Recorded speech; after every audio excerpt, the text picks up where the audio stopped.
Have you ever heard older people warn you like this? Never borrow money from the bank. Banks are just licensed loan sharks. Debt will destroy your entire life. Many people, the moment they take out a mortgage or car loan, they feel like life has locked them in chains. They scrimp and save, desperately trying to pay off the loan as quickly as possible, terrified that if anything goes wrong, they'll end up bankrupt. This is Top Tier Logic. I'm Mojo. We see through the logic of money, because wealth is the only chip, to real freedom in this brutal world. But have you ever thought about an extreme contradiction? If debt is really such a bad thing, why does a superpower like the United States owe $31 trillion in national debt? Why do billionaire entrepreneurs and capitalists accumulate debt figures that are staggering, while banks chase after them like loyal dogs, begging them to borrow money? Actually, one reason many people can't break through their economic class is because your understanding of debt has been completely distorted. Today, I'm going to completely break down the 5 underlying principles behind debt and leverage. First, rich people treat debt as a free money-making employee. From childhood onwards, we're used to the model of begging the bank to lend us money. But if you observe truly successful business people, the picture is completely reversed. Once there was a retail business owner who was extremely successful. Every time he went to the bank, he'd be swarmed by loan officers, aggressively pitching him new loans. This boss initially wanted to refuse, saying he already had plenty of debt. But the bank offered even lower interest rates, longer repayment periods, so he borrowed another large sum. Why would the bank desperately want to lend him money, and why would he dare take on so much debt? The reason is simple. He understood the arbitrage essence of borrowing. Suppose he borrowed $1 million with a yearly loan interest of 2%, but he invested this money into his own business, which generates a 20% return. After deducting the interest, he still nets 18% profit. In this situation, debt is not a burden at all, but a free employee that works day and night without salary. As long as your business returns exceed your borrowing costs, this leverage is solid. Poor people don't know how to make money multiply, so they see debt as a monster, while rich people know, as long as you keep returns greater than interest, debt is naturally better the more you have, because it can rapidly expand your business empire. Second, rich people use debt to shift the losses of inflation. Debt has another extremely powerful, yet rarely known hidden function. It is the perfect shield against inflation. Let's look at a real case. A woman named Ms. Chen, 44 years ago, deposited a hefty sum of $200 into the bank. At the time, this money was enough to buy a decent house.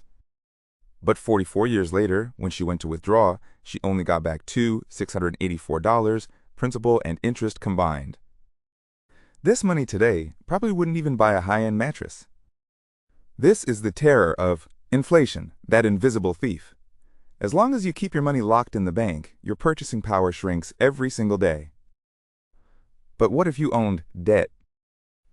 The situation flips completely. Suppose this year's inflation rate is 5% and your mortgage interest is only 2%. This means the money you owe the bank is actually losing value at 3% annually. In other words, you're actually paying back the creditor with devalued money. You've successfully shifted the inflation losses onto the bank. This is why rich people don't rush to pay off low-interest loans. They've seen through it. In an era when the money printer runs wild, borrowers are often the ultimate winners. Third, when rich people have money, they don't rush to pay off loans. Instead, they use refinancing to legally cash out. When it comes to buying a house, many older people think, as soon as you have spare cash, quickly pay off your mortgage early, or if the house appreciates, sell it to pocket the gain. But top-level players operate under a completely different, more sophisticated playbook, refinancing. Suppose an investor named Alan bought a $1 million apartment 10 years ago and still owes the bank $800,000. But the apartment's current market value has skyrocketed to $2 million.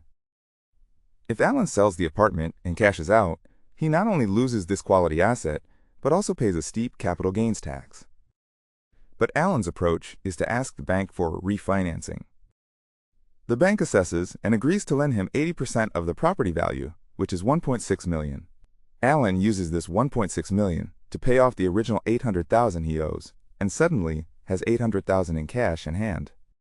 How is this brilliant? First, because this 800,000 is borrowed loan, not earned income, so legally there's zero tax to pay. Second, Alan still owns the apartment and can continue to benefit from future appreciation. Third, he can take this tax-free 800,000 and invest in the next property or jump into the stock market, letting money compound. Poor people cling to paper wealth that can't turn into cash, while rich people use refinancing to turn dead bricks into living cash flow. Fourth, rich people deeply understand that capital leverage far exceeds, quote, labor efficiency. In the world of capital, the ultimate leverage is using a tiny amount of money to control huge assets. Let's use gold as an example. If you have $10,000, a poor person's approach is to directly buy $10,000 worth of physical gold, lock it in a safe, and wait for it to appreciate. But how would a player with leverage thinking do it? After buying $10,000 worth of gold, they immediately walk into a legitimate pawn shop or lending institution, pawn the gold, and cash out 95%, which is 9.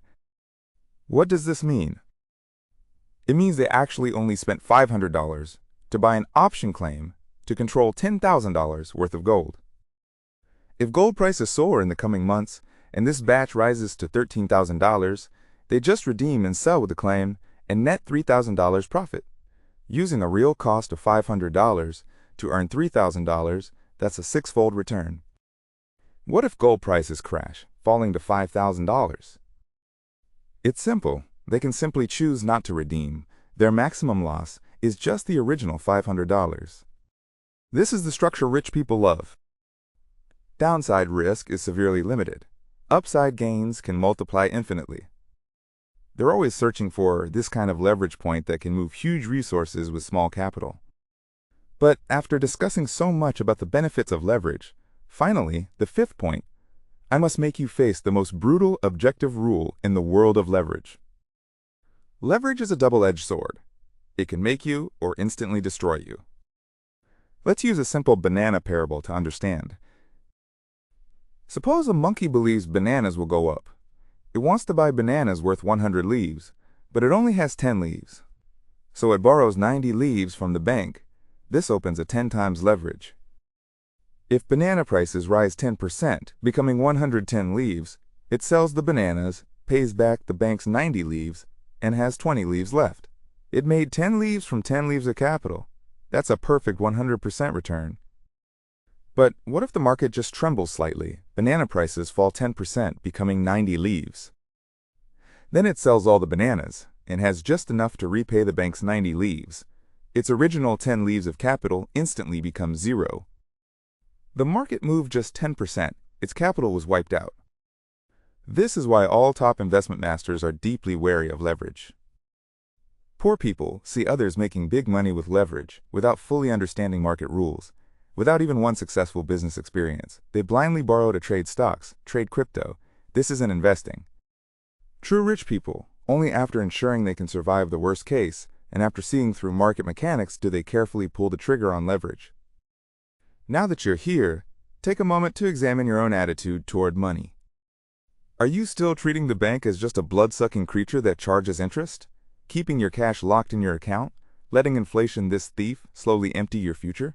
Have you ever let fear of debt cause you to miss countless opportunities to break through your economic class? Remember, in the modern financial system, money is just a resource that can be mobilized, and debt is the ticket you use to access these resources. From today onwards, let go of your instinctive fear of debt. Learn to distinguish those bad debts that only drain your wallet from those good debts that generate cash flow for you. Stop just thinking about slowly accumulating wealth through hard labor. Instead, learn how to build your own credit using financial tools to amplify your value. Debt is not a demon devouring wealth, but a lever that amplifies your ability. When you master debt, inflation and banks both become your strongest allies in building wealth. If this episode has upended your thinking, welcome to subscribe to Top Tier Logic, hit like, turn on the bell notification next to it, and we'll continue seeing through the underlying logic of wealth in our next episode. I'm Mojo. See you next time.